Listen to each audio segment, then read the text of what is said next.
नमस्कार दोस्तों, मेरा नाम है हिमांशु शर्मा और आज हम इस वीडियो में डिस्कस करेंगे। इसको रिव्यू नहीं कह सकते हैं और अगर आप चाहें तो कह भी सकते हैं क्योंकि इसको सुनने के बाद आपको हो सकता है पढ़ने की इच्छा हो।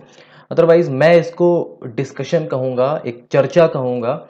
एक पुस्तक जो कि बहुत ही मोटिवेटिंग है, जो आपको प्रोत्साहित करती है और जो हर स्टूडेंट को चाहे वो 10वीं कक्षा का हो, 12वीं कक्षा का हो या फिर किसी भी लेवल का स्टूडेंट हो, विद्यार्थी हो, उसको ये पुस्तक पढ़नी ही चाहिए। मैं बहुत ही स्ट्रांगली रिकमेंड करता हूँ इस पुस्तक को पढ़ने के लिए।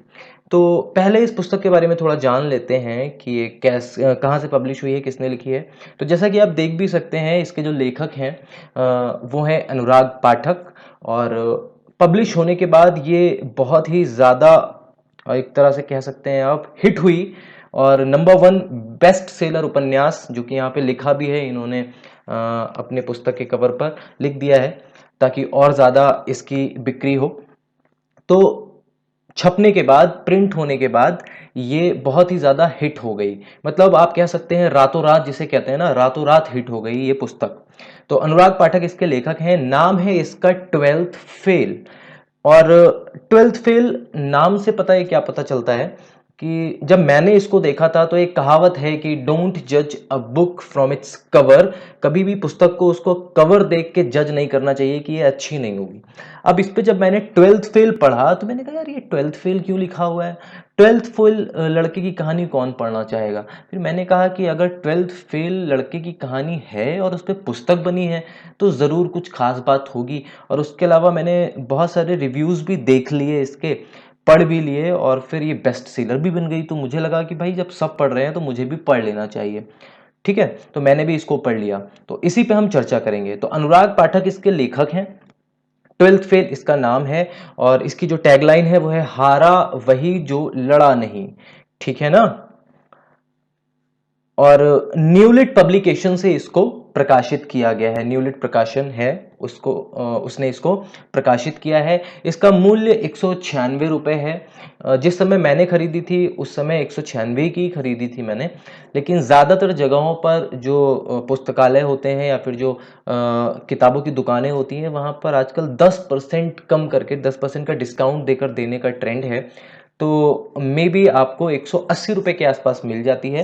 और अमेज़ॉन पर ये आपको मिल जाएगी। अगर आपको परचेज करनी है और आप सोचते हैं कि सर्च करना पड़ेगा तो मैं आपको डिस्क्रिप्शन में लिंक देता हूँ, आप उस लिंक पे क्लिक करिए, डायरेक्ट पहुँच जाएंगे अमेज़ॉन पर इसी किताब के पेज पर और वहाँ से ऑर्डर कर लीजिए। ठीक है। और ये भी हो सकता है कि आपकी किस्मत अच्छी हो तो आपको और बहुत ज़्यादा सस्ती मिल जाए क्योंकि अमेज़ॉन पर ऑफर चलते रहते हैं। ठीक है। तो अब बात कर लेते हैं इस किताब में है क्या। देखिए, सबसे बड़ी जो बात है, आपने सुना होगा कि अक्सर जो फ़िल्में बनती हैं, उसमें कई सारी फ़िल्में होती हैं जो सच्ची घटनाओं से प्रेरित होती हैं या तो सच्ची घटनाओं पर आधारित होती हैं। ठीक है? प्रेरित होना और आधारित होना। आधारित मतलब कि एज़ इट इज़ जो घटा है वो उन्होंने दिखा दिया। प्रेरित होना मतलब कि हमने देखा कि हाँ, ये कहानी है, हम उससे थोड़ी-सी प्रेरणा लेके उससे मिलती-जुलती कहानी हमने बना दी। तो इस किताब का जो बेस्ट पॉइंट है वो ये कि ये सच्ची घटना पर आधारित है। घटना नहीं कहेंगे, एक सच्चे व्यक्ति की जो यात्रा है अपने गांव से निकलकर अपने बचपन से लेकर जवानी तक और कैसे वो असफलता के बाद सफलता की ओर बढ़ता है और क्या चीज़ है उसको मोटिवेट करती है। ठीक है, उसकी चर्चा करते हैं। देखिए, जो ये कहानी है ये शुरू होती है मध्य प्रदेश के मुरैना जिले से। वो कि बहुत ही बागियों का या फिर कह सकते हैं डाकुओं का इलाका है, वहाँ से शुरू होती है। और इसमें जो लीड कैरेक्टर है वो एक्चुअल में स्कूल जाना भी नहीं चाहता है लेकिन फिर भी जाता है और 10वीं कक्षा में है। और 10वीं कक्षा में किसी तरह से नकल होती है और क्योंकि ग्रामीण स्कूल है और जैसा कि मैंने आपको बताया मुरैना जिला है और डाकुओं का इलाका है तो वहाँ पे कितनी सख्ती होगी, बोर्ड के एग्ज़ाम कैसे होते होंगे उस समय पर। जब ये कैरेक्टर या जो मनोज कुमार शर्मा आज के समय में आईपीएस हैं उनके बारे में जो ये कहानी है, उनके गांव में मतलब अब आईपीएस हैं तो मतलब ये 20-30 साल पहले की बात होगी, हो सकता है उससे भी ज़्यादा की बात हो। तो बोर्ड बहुत ही ज़्यादा सख्ती से नहीं होते थे, बोर्ड पर आंसर लिख दिए जाते थे, नकल होती थी। है ना। और ये महाशय गए, इन्होंने एग्ज़ाम दिया और इनको कोई टेंशन नहीं थी, कल पेपर है, आज कंचे खेल रहे हैं, कुछ भी कर रहे हैं, मतलब इनको कोई टेंशन नहीं है। तो खेल रहे हैं आराम से, इन्हें पता है कि नकल तो हो ही जाएगी और पहुंच जाते हैं ये स्कूल, आराम से पेपर देते हैं, रिजल्ट आता है, पास हो जाते हैं। बहुत बढ़िया बात। ठीक है, अब इनके दिमाग में क्या है कि भाई 10वीं पास हो गए, चलो 12th में एडमिशन ले लेते हैं, 12वीं कक्षा में एडमिशन ले लेते हैं। अब 12वीं कक्षा में क्या है कि इनको फिर से पता है कि भाई स्कूल में नकल तो हो ही जाएगी, तो पढ़ने की क्या ज़रूरत है, भले ही सिलेबस ज़्यादा है, कोर्स बहुत ज़्यादा है, कोई प्रॉब्लम नहीं है। पूरे गांव के सारे इनके साथी संगी सब ऐसे ही हैं कि उनको कोई दिक्कत नहीं है, पढ़ने से कोई मतलब नहीं है कि पिछले साल 10th में पास हो ही गए थे तो अब 12th में भी पास हो ही जाएंगे, क्योंकि नकल तो होनी ही होनी है भाई, है ना। तो झोला उठाया, पहुंच गए स्कूल पेपर देने के लिए, बढ़िया आराम से। जो वहाँ पे अरेंजमेंट था कि बोर्ड पर आंसर लिखे हुए हैं और आराम से बच्चों को बैठा दिया गया कि बेटा ये आंसर लिखें और बस छापो, नकल करो, आराम से सब पास हो जाओगे। और सब बहुत खुश, पता था इसी की तैयारी से तो गए थे, तैयारी की थी, नकल करने की तैयारी की थी, तो बहुत अच्छी बात है भाई। नकल हो रही थी और अचानक से क्या देखते हैं ये महाशय जो हमारे लीड कैरेक्टर हैं, ये क्या देखते हैं कि मनोज जो हैं, भैया बहुत भगदड़ मच गई है, क्या हो रहा है। टीचर्स सारे एकदम अटेंशन की मुद्रा में, सावधान की मुद्रा में, भागदौड़ी मची हुई है, चपरासी को भगाया जा रहा है कि जाओ चाय बिस्कुट लेके आओ, नाश्ता लेके आओ, ये क्या हो गया। बाद में पता चलता है और बोर्ड वगैरह साफ कर दिए गए, जो भी वहाँ पर नकल सामग्री थी उसको हटा दिया गया और वहाँ पर एक्चुअल में रेड पड़ी हुई थी, कलेक्टर साहब आए हुए थे, ठीक है, जो कि वहाँ पर जांच करते हैं। अब जांच करने आए थे वो कि नकल हो रही है कि नहीं हो रही है। तो भाई सारी चीजें छुपा दी गई, वहां पे जांच हुई, कुछ नहीं मिला। बट पेपर का टाइमिंग चलता रहा। रेड पढ़ने का मतलब ये नहीं कि पेपर रोक दिया जाएगा, रेड पढ़ रही थी, सामग्री छुपा दी गई, पेपर चल रहा था, 3 घंटे हो गए और पेपर खत्म, नकल करने को मिली नहीं किसी को। अब ये जो हमारे साहब आए हैं इंस्पेक्शन के लिए, अपने साथ कई सारे और असिस्टेंट भी लाए हैं अपने साथ काम करने, अपने सबॉर्डिनेट्स भी लेकर आए हैं जो इनके नीचे काम करते हैं। सब तलाशियां हो रही हैं, चेकिंग हो रही है और प्रिंसिपल साहब को जब ये देखते हैं मनोज साहब, तो ये क्या कहते हैं, यार ये प्रिंसिपल जो कभी किसी भी टीचर को हड़का देते हैं, किसी को कुछ समझते नहीं है, बच्चों को तो कुछ भी नहीं समझते हैं, वो ये प्रिंसिपल एक इंसान के सामने ऐसे एकदम सावधान की मुद्रा में और डरे सहमे खड़े हैं और सारे शिक्षक भी खड़े हुए हैं, ऐसा क्या है भाई इस व्यक्ति में। तो उस व्यक्ति का एटीट्यूड और उस व्यक्ति को मिल रही जो इज्जत है, उन कलेक्टर साहब को मिल रही जो इज्जत है, उसको देखकर हमारे जो मनोज हैं ये ये बहुत प्रभावित हो जाते हैं। इनको नहीं पता कि वो व्यक्ति कौन है, इनको बस ये पता है कि इस व्यक्ति में वो ताकत है कि प्रिंसिपल जो कि हमको कुछ समझता नहीं है, हमको डांटता मारता रहता है, कभी भी हड़का देता है, भगा देता है, चल हट यहाँ से, इस तरह की बातें। तो उसके सामने भाई हमारे प्रिंसिपल सबकी सिट्टी पिट्टी गुम है, आराम से बैठे हुए, क्या माजरा क्या है। बस उसने ठान लिया मनोज ने कि मुझे यही बनना है, अब तो मैं यही बनूंगा। ठीक है, उसके बाद जाहिर सी बात है कि रेड पड़ गई थी, नकल नहीं हुई, तो भाई जो ये हैं महाशय और इनके दोस्त सब फेल हो गए। जाहिर नकल की तैयारी करने गए थे, नकल मिली नहीं तो सब फेल हो गए, सिंपल सी बात।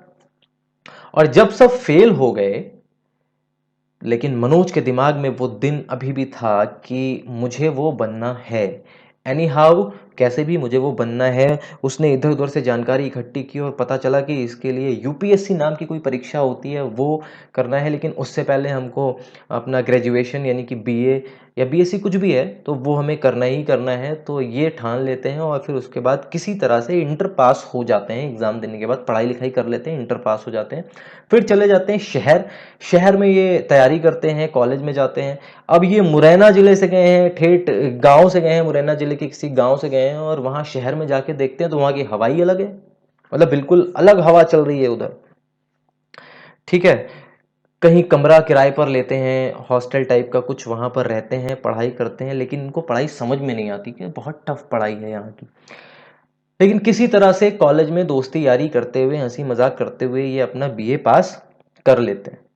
ठीक है, बीए पास करने के बाद इनको पता चलता है कि अब ये एलिजिबल हैं, पैसे की भी तंगी है, बहुत सारी तंगी है। तो इन महाशय को अपना कमरा छोड़ के लाइब्रेरी में भी रहना पड़ता है और आटा चक्की में भी काम करना पड़ता है। ये सारी तामझाम इनको यहाँ पर करने पड़ते हैं।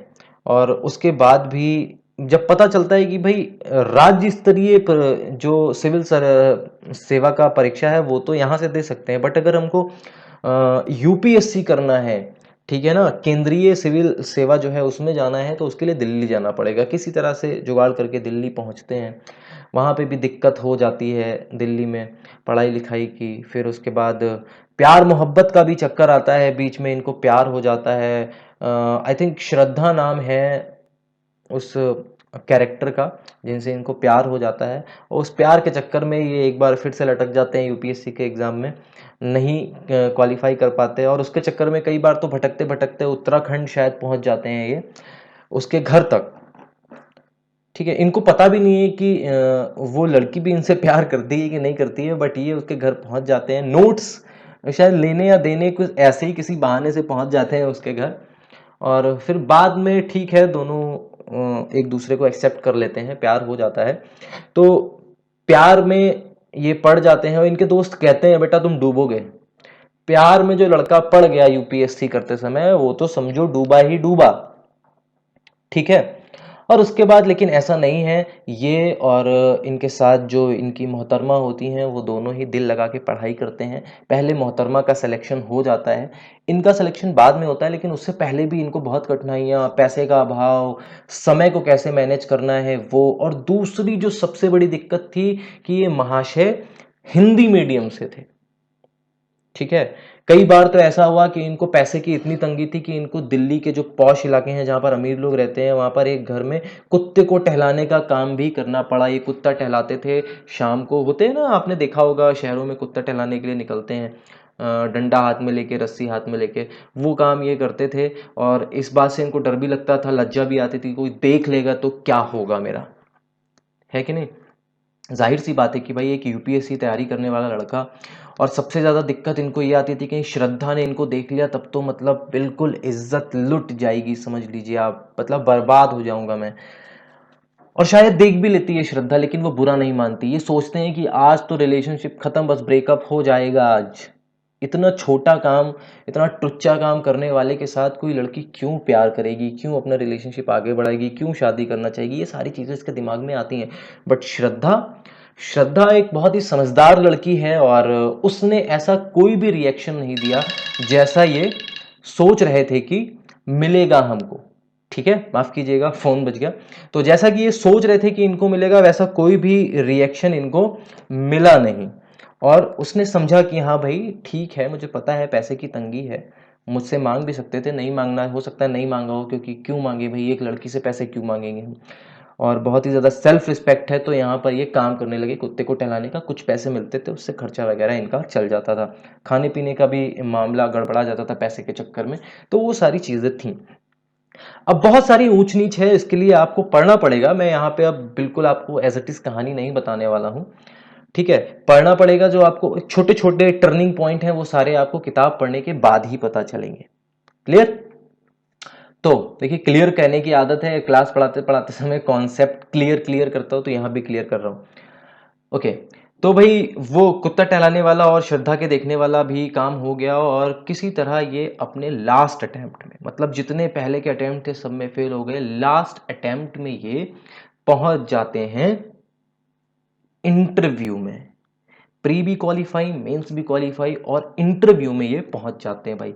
इंटरव्यू में दिक्कत क्या है कि जो पैनल इनको मिला है इंटरव्यू का, वो शायद आईआईटी से बिलोंग करता है। उसके जो हेड हैं, पैनल के जो हेड हैं, जो चेयरमैन हैं, वो आईआईटी से बिलोंग करते हैं। और उनके साथ क्या प्रॉब्लम है, प्रॉब्लम क्या, उनका जो नेचर दिखाया गया है कि वो अंग्रेजी माध्यम यानी इंग्लिश मीडियम के लोगों से बहुत ज़्यादा ऑब्सेस्ड हैं। इंग्लिश से उनको बहुत प्यार है भाई, इंग्लिश में बात करो। तो ये पहले ही मनोज जो है वो नर्वस हो जाते हैं कि भाई अभी ये इस तरह का पैनल ही मिलना था, मेरी किस्मत खराब है, अब तो मतलब कुछ हो ही नहीं सकता मेरा, कैसे हो पाएगा। पहले ही नर्वस हो जाते हैं, इनका कॉन्फिडेंस वहीं लूज हो जाता है। लेकिन फिर भी जब ये अंदर जाते हैं तो चले जाते हैं, दिमाग में वो बात है कि मैं हिंदी मीडियम का हूँ और इंग्लिश मीडियम कैसे हो पाएगा।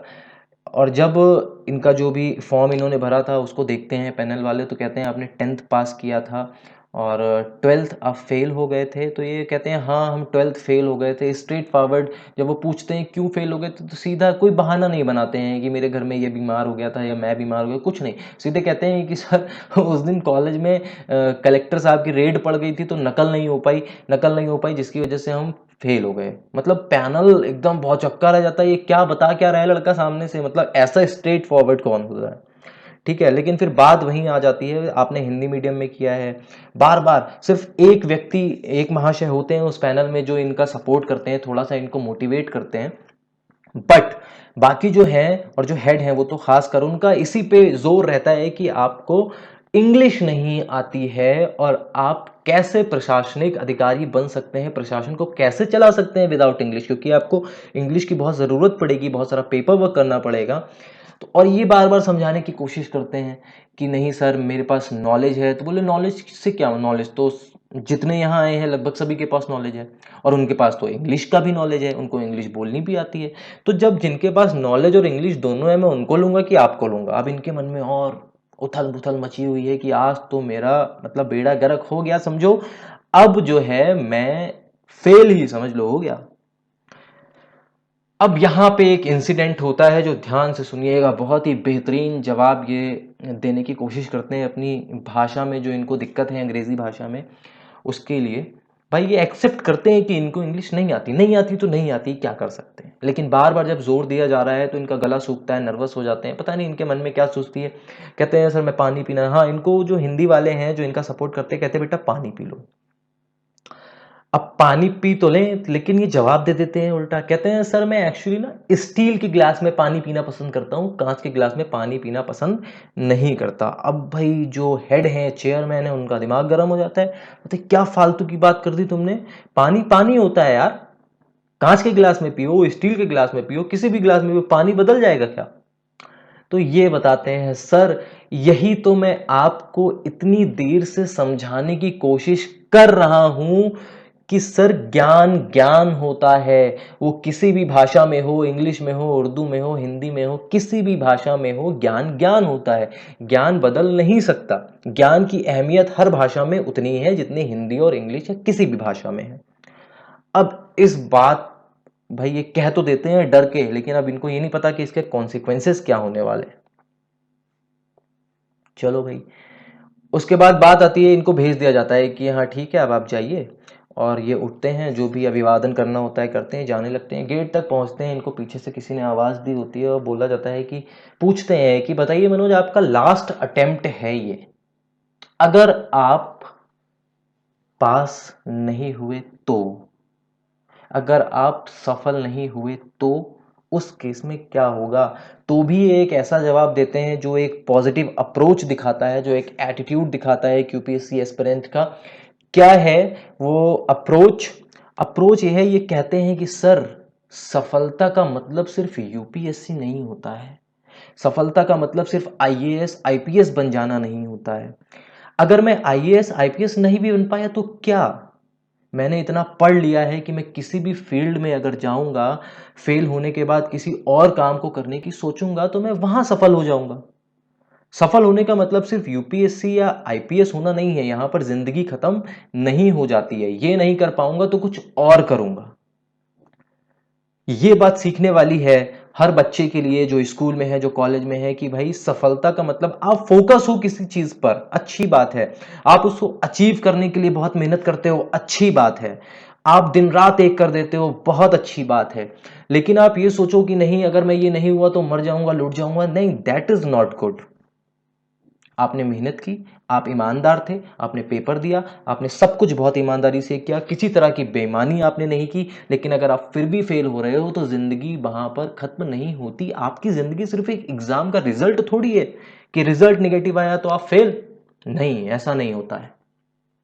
आपकी जिंदगी की कीमत एक एग्जाम का रिजल्ट नहीं हो सकता। आपकी जिंदगी बहुत ज्यादा अहमियत रखती है। आप इस एग्जाम को छोड़कर कहीं और भी तो सफल हो सकते हो, एक बिजनेसमैन बन सकते हो, आपने इतनी पढ़ाई की है, आप एक टीचर बन सकते हो, whatever you want you can become, ठीक है, यू कैन बी, कुछ भी आप बन सकते हो। तो जिंदगी सिर्फ यूपीएससी नहीं है, इनका ये जवाब, मैं आपको ये बस एक्सप्लेन कर रहा हूं, इनका जवाब बहुत छोटा सा था कि भाई जिंदगी इतनी छोटी और मतलब सिर्फ इतनी कम वैल्यू नहीं है कि मैं आईएएस नहीं बन पाया तो सफल नहीं होऊंगा, किसी और क्षेत्र में सफल हो जाऊंगा। उसके बाद जब इनका रिजल्ट आता है और इसके बाद आता है रिजल्ट वाला दिन, अपने पूरे उस इंसिडेंट को मनोज याद करते हैं कि भाई क्या क्या हुआ था, और फिर ये भी इनके दिमाग में चलता है। डायलॉग तो इन्होंने मार दिया था इंटरव्यू पैनल में कि सर ये नहीं तो कुछ और बनूंगा, लेकिन ये दिमाग में चलता रहता है जब रिजल्ट देखने जाते हैं यूपीएससी के ऑफिस में जहाँ पर रिजल्ट लगने वाला है कि भाई अगर मैं नहीं पास हो पाया तो क्या। और जब ये जाते हैं तो इनके साथ एक इंसिडेंट और होता है, वो भी बहुत दिल को छूने वाला इंसिडेंट है। बहुत जाम होता है और कोई पुलिस का कांस्टेबल होता है जो कि ट्रैफिक को हटा रहा होता है, और बहुत सारी भीड़ भी होती है क्योंकि बहुत सारे यूपीएससी के जो बच्चे हैं, एस्पिरेंट हैं, वो अपना रिजल्ट देखने आए हैं, तो उसमें धक्का मुक्की हो जाती है और कांस्टेबल इनको एक थप्पड़ मार देता है। अब ये कुछ कर भी नहीं सकते क्योंकि देख के नहीं मारा होगा, मे बी भीड़ को हटा रहे थे, अब ऐसे ही चला दिया तो लग गया इनको थप्पड़। लेकिन फिर भी ये थोड़ा सा हड़बड़ाते हैं, ये क्या हो गया, और वो देख लेता है, कुछ नहीं कहता। फिर उसके बाद कहता है चलो चलो आगे बढ़ो, आगे बढ़ जाते हैं ये। अंदर इनकी जो मोहतरमा है श्रद्धा, वो जाती हैं और रिजल्ट देख के आती हैं, और बाद में पता चलता है कि ये आईपीएस बन गए हैं। इनकी खुशी का ठिकाना नहीं रहता है, और फिर ये वापस श्रद्धा के साथ जब आ रहे होते हैं, सेम कांस्टेबल इनको मिलता है और ताना मारने के मूड में, क्या हुआ रिजल्ट, इस तरह से पूछता है, बन गए साहब। तो श्रद्धा बोलती है कि हाँ आईपीएस बन गए हैं। तो उस जवाब को सुनकर जिस कांस्टेबल ने थप्पड़ मारा था, वही कांस्टेबल इनको सल्यूट करता है, और यहीं पर कहानी खत्म हो जाती है। तो ये तो एक ओवरव्यू है, अगर आपने किताब नहीं पढ़ी है तो आप ये सुन लो, दैट्स इट, इतना ओवरव्यू है इसका। अगर आप नहीं पढ़ पाते हो, आप कंसंट्रेट नहीं कर पाते हो तो ठीक है। तो this is a discussion on this book. इस बुक में ये चीजें हैं, अगर आप चाहो तो पढ़ सकते हो, डिस्क्रिप्शन में लिंक मैं इसका दे दूंगा। और ये बेस्ट सेलर तो है ही, साथ में इसके बारे में बहुत बड़े बड़े लोगों ने अपनी राय दी है, जैसे कि सचिन तेंदुलकर साहब जो हैं, आप सभी जानते हैं, भारत रत्न सचिन तेंदुलकर प्रसिद्ध क्रिकेटर हैं। ये लिखते हैं कि अत्यंत प्रेरक और पठनीय, मेरा विश्वास है कि ये उपन्यास अनेक युवाओं को उनके सपने पूरे करने के लिए प्रेरित करेगा। दूसरे जो एक फिल्म निर्देशक हैं जिन्होंने थ्री इडियट बनाई थी, राजकुमार हिरानी, जहाँ तक मुझे याद है थ्री इडियट उन्होंने ही बनाई थी। ये बोलते हैं कि इस उपन्यास के किरदार मुझे कभी कभी थ्री इडियट्स की याद दिला देते हैं। राइट, इन्होंने ही थ्री इडियट्स बनाई थी। ठीक है। उसके बाद रजत शर्मा, सभी जानते हैं, आपकी अदालत, इंडिया टीवी, एक प्रेरणादायक पुस्तक, इसको बताया है इन्होंने। ठीक है। सुपर 30 के आनंद कुमार, जिनकी भी एक बायोपिक बन चुकी है, उसके बारे में भी ये बताते हैं। ये क्या बता रहे हैं, कह रहे हैं अगर दुनिया का सबसे निराश व्यक्ति भी इस पुस्तक को पढ़ लेता है तो उसमें एक नई ऊर्जा का संचार हो जाएगा। ठीक है। और कई सारे लोग हैं, अनुराग कश्यप हैं, कहते हैं ये उपन्यास विश्वास दिलाता है कि अगर आप वास्तव में कुछ करना चाहते हैं तो जरूर कर सकते हैं। तो मैं भी ये पढ़ने के बाद कह सकता हूं कि अगर आप डीमोटिवेट फील कर रहे हैं, अगर आपको निराशा महसूस हो रही है, ठीक है ना, और आपको कुछ मन नहीं कर रहा है, तो ठीक है, अगर आप बिस्तर पे पड़े हुए हो, कुर्सी पे बैठे हुए हो, whatever you are doing, book purchase कर लो।